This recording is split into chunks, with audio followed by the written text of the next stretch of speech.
Assalamualaikum warahmatullahi wabarakatuh. Perkenalkan, nama saya Vina Oktaviani dengan NIM 85951672 dalam Prodi Fakultas Pendidikan, Pendidikan Guru Sekolah Dasar di Universitas Terbuka Jakarta dalam Pokjar Kalideres, Jakarta Barat. Di sini saya dan teman-teman sekelompok saya akan mempresentasikan mata kuliah Pendidikan Anak di SD dalam modul 3 yang berjudul Perkembangan Moral dan Sosial pada Anak Usia Sekolah Dasar. Di sini kita akan membahas 3 kegiatan belajar. Mari kita masuk ke kegiatan belajar pertama, yaitu perkembangan moral pada anak usia SD. Yang pertama, pengertian perilaku moral. Moral berasal dari bahasa Latin morus, berarti tata krama atau kebiasaan. Perilaku moral dikendalikan oleh konsep moral, yakni aturan-aturan dalam bertingkah laku, di mana anggota masyarakat berperilaku sesuai dengan pola perilaku yang diharapkan oleh masyarakatnya. Sedangkan perilaku immoral adalah perilaku yang gagal menyesuaikan pada harapan sosial.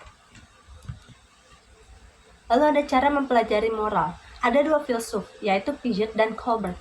Menurut Piaget, antara usia 5 tahun dan 12 tahun, konsep anak mengenai keadilan sudah tumbuh. Pengertian yang kaku tentang benar dan salah yang dipelajari dari orang tua menjadi berubah, dan anak memperhitungkan keadaan khusus di sekitar pelanggaran moral. Sedangkan Colbert menamakan tingkat kedua dari perkembangan moral pada usia sekolah sebagai tingkat moralitas konvensional.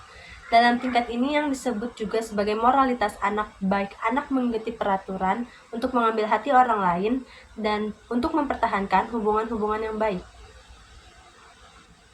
Sedangkan Hurlock 1978 mengemukakan bahwa dalam perkembangan moral ada 4 elemen. Yang pertama, peranan hukum, kebiasaan, atau tata krama dan aturan.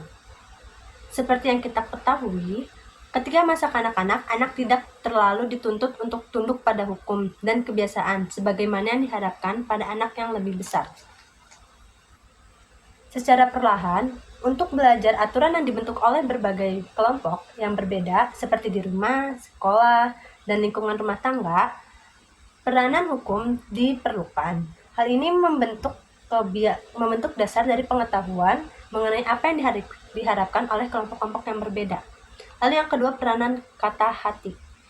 Tidak ada anak yang lahir dengan kata hati tertentu, dan setiap anak tidak hanya belajar mengenai apa yang benar dan apa yang salah, tetapi anak harus menggunakan kata hatinya sebagai kontrol terhadap tingkah lakunya. Oleh karena itu, pada awalnya, tingkah laku mereka lebih banyak dikontrol oleh lingkungan. Terjadi pergantian yang perlahan-lahan dan lingkungan ke kontrol yang sudah terinternalisasi. Pada saat itulah transisi sudah lebih lengkap. Yang ketiga, peran rasa bersalah dan malu. Dalam perilaku bermoral, rasa bersalah perlu ada. Seseorang harus taat pada kebiasaan atau tata krama dari kelompok melalui standar pengarahan dalam diri. Sudul dalam Hurlock 1978 mengemukakan bahwa rasa bersalah merupakan mekanisme psikologis yang penting, di mana perilaku seseorang menjadi sesuai dengan kebudayaannya. Rasa bersalah yang merupakan alat yang penting bagi kelangsungan hidup budaya, karena kemungkinan individu untuk berperilaku sesuai dengan nilai-nilai moral masyarakat. Jika anak tidak merasa bersalah, anak akan menjadi tidak termotivasi untuk belajar apa yang diharapkan kelompok pada dirinya. Lalu yang keempat, ada peran interaksi sosial. Interaksi sosial memegang peran penting dalam perkembangan moral anak karena dapat memberikan dasar-dasar dari tingkah laku yang diterima masyarakat, memberikan motivasi melalui apa yang diterima dan tidak diterima oleh kelompok. Tentu yang seperti kita ketahui, interaksi pertama anak yaitu di lingkungan keluarganya. Anak belajar dari keluarganya mengenai apa yang dianggap baik dan apa yang dianggap buruk oleh mereka. Melalui pengabaian sosial atau hukuman dan penerimaan atau penghargaan atas perilakunya, anak memperoleh gambaran dan termotivasi untuk taat pada dasar perilaku yang diterima oleh anggota keluarganya. Begitu lingkungannya menjadi lebih luas, anak juga belajar bahwa dasar-dasar yang diperoleh dari lingkungan keluarga kadang sama, tetapi kadang juga berbeda dengan apa yang mereka peroleh dari lingkungan yang lebih luasnya itu. Semakin meningkat interaksi dengan kelompok, maka pengaruh kelompok juga semakin besar. Jika ada perbedaan antara standar moral di lingkungan rumah atau keluarganya dengan lingkungan kelompok, maka anak akan cenderung lebih memilih standar yang ditetapkan oleh kelompok dan menolak apa yang ditetapkan oleh keluarganya. Di lingkungan sekolah, anak menemukan aturan-aturan sekolah, di mana guru lebih berperan dalam mengontrol tingkah lakunya. Jadi, melalui interaksi sosial, anak tidak hanya belajar mengenai kode-kode moral, tapi mereka juga berkesempatan untuk belajar mengevaluasi tingkah laku mereka.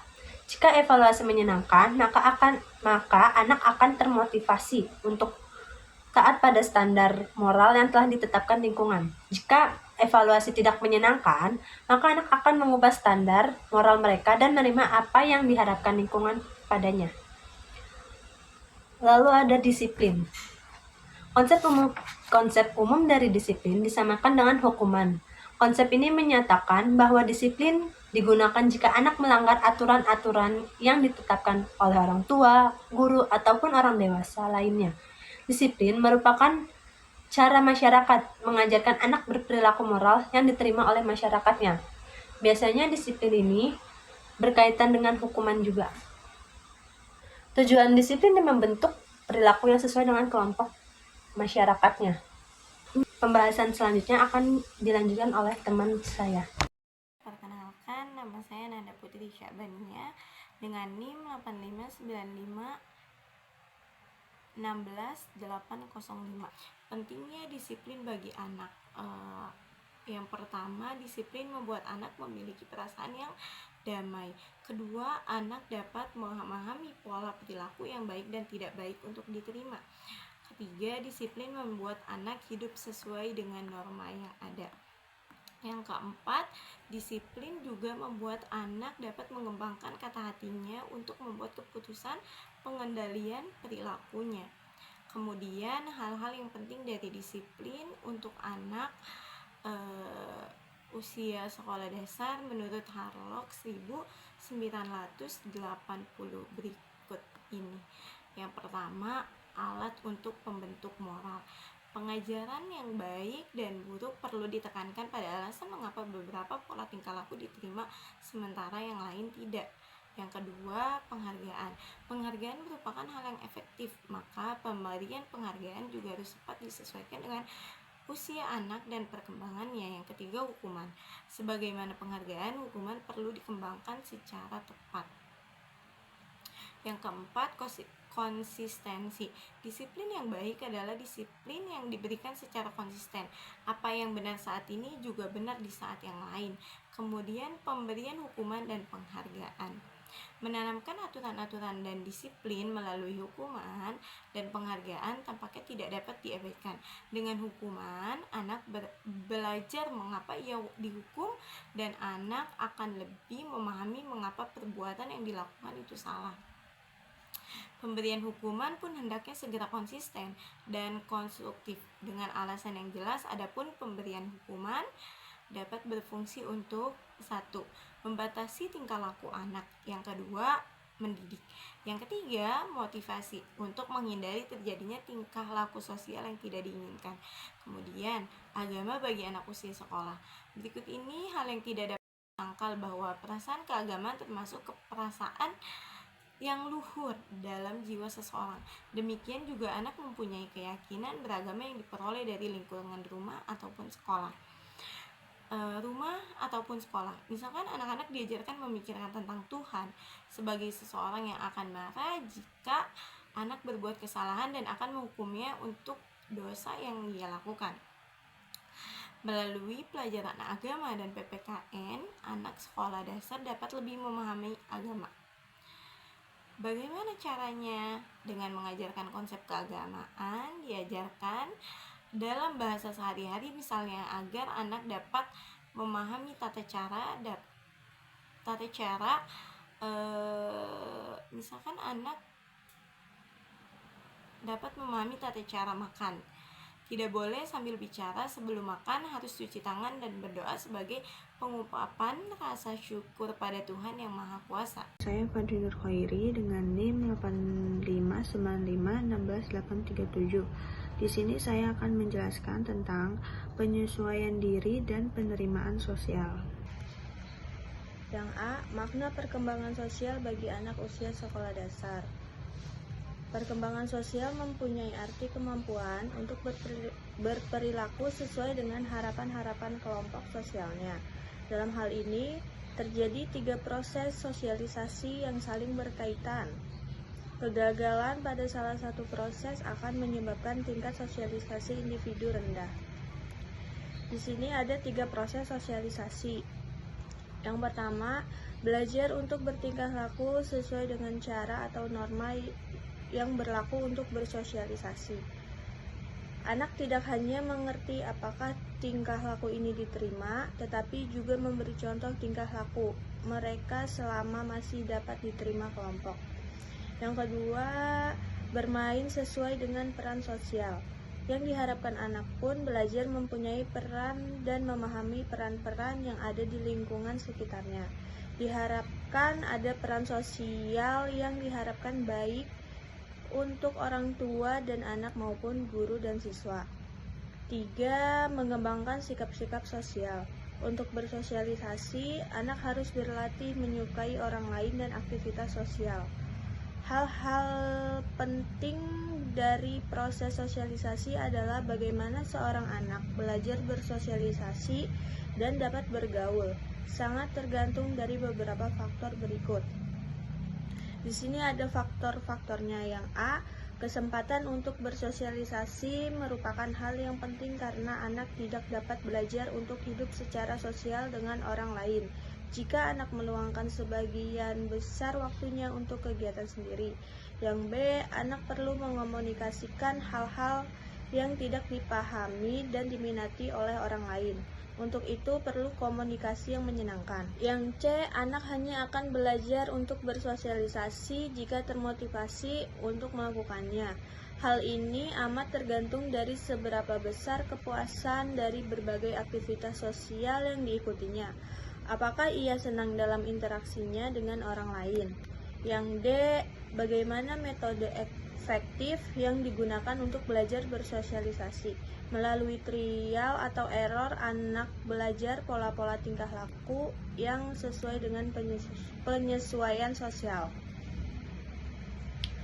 Pada saat anak masuk sekolah dasar, anak mulai berinteraksi lebih banyak dengan teman sebayanya dibandingkan ketika anak berada di taman kanak-kanak. Selama berinteraksi dengan kelompok sebaya, anak tidak hanya belajar bergaul dengan teman-teman yang lain, tetapi mereka juga diperkenalkan oleh sekelompok pada kehidupan sosial, di mana anak dapat bertukar pikiran dengan orang dewasa dan menerima berbagai perbedaan. Hurlock 1978 mengemukakan beberapa karakteristik kelompok sebaya pada masa usia SD, yaitu berikut ini. Yang A, kelompok sebaya dapat dikenal dari namanya. Misalnya, dari nama jalan atau tempat tinggal di mana anggotanya berasal. Dapat pula nama-nama tokoh terkenal dari buku, komik, atau film. Misalnya, kelompok Digimon atau Pandawa. Yang B, untuk menjaga kerahasiaan kelompok, acapkali menggunakan kode-kode rahasia dalam berkomunikasi, misalnya menggunakan bahasa sandi. Yang C, kala untuk menerima anggota baru diadakan semacam upacara, di mana hal ini dilakukan agar anggota kelompok merasa dihargai. Yang D, kelompok sebaya sering bertemu di tempat-tempat tertentu, misalnya kelompok sebaya anak perempuan akan lebih banyak bertemu di rumah, sementara kelompok sebaya anak laki-laki di luar rumah. E, kegiatan kelompok sebaya misalnya terlibat dalam berbagai kegiatan, misalnya dalam kegiatan olahraga, bermain berkelompok. Yang B, pola-pola tingkah laku yang dapat dipelajari dari anggota kelompok sebaya. Kehidupan kelompok sebaya turut berperan dalam perkembangan tingkah sosial seorang anak. Hal ini tidak hanya terjadi pada kelompok anak usia sekolah, tetapi juga sebelumnya maupun pada masa remaja maupun dewasa. Beberapa pola tingkah laku yang umum dipelajari anak dari lingkungan kelompok sebayanya. Di sini ada beberapa pola tingkah laku yang umum dipelajari anak dari lingkungan kelompok sebayanya. Yang pertama, hal-hal yang diterima maupun tidak diterima secara sosial. Yang dua, terlalu peka atau sensitif. Yang ketiga, mudah terpengaruh. Yang keempat, kompetisi atau persaingan. Yang kelima, hubungan yang baik. Yang keenam, tanggung jawab.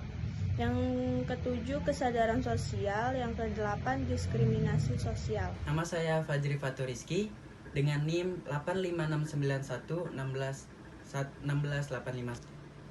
Perkembangan peran gender pada anak usia sekolah dasar atau anak usia SD. Pengertian gender. Gender menunjukkan dimensi sosial dari menjadi laki-laki atau perempuan. Dua aspek dari gender yang perlu kita ketahui adalah identitas gender dan peran gender. Identitas gender adalah suatu perasaan menjadi laki-laki atau perempuan, di mana hal ini kebanyakan diperoleh oleh anak begitu ia berusia 3 tahun. Peran gender berisi harapan-harapan yang menunjukkan bagaimana laki-laki atau perempuan harus berpikir, bertingkah laku, dan merasakan.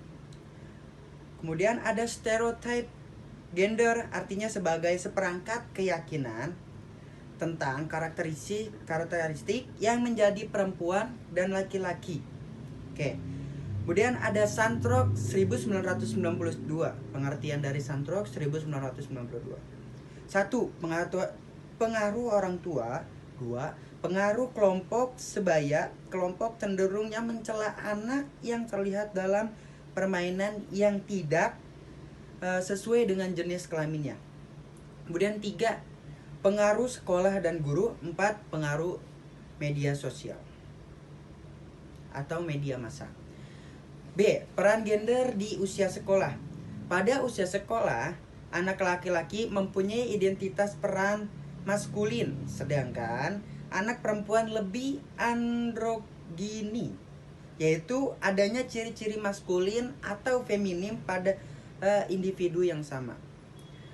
C. Mengembangkan stereotip nob gender pada anak. Untuk mengurangi stereotip gender pada anak perlu dilakukan beberapa cara oleh orang tua dan guru. Kesimpulan, perkembangan moral pada usia dini itu sangat penting karena pendidikan moral perlu ditanamkan kepada anak usia dini, sebab nilai moral memberikan arahan dan menjadi acuan bagi tindakan yang dilakukan serta membantu individu, atau masyarakat dalam menjaga keharmonisan dan keadilan sosial. Kemudian, perkembangan moral sangat dipengaruhi oleh faktor interpersonal seperti keluarga, teman sebaya, dan budaya. Faktor interpersonal juga mempengaruhi perkembangan moral seperti perubahan kognitif, emosi, dan bahkan perkembangan saraf. Sekian dari saya, terima kasih.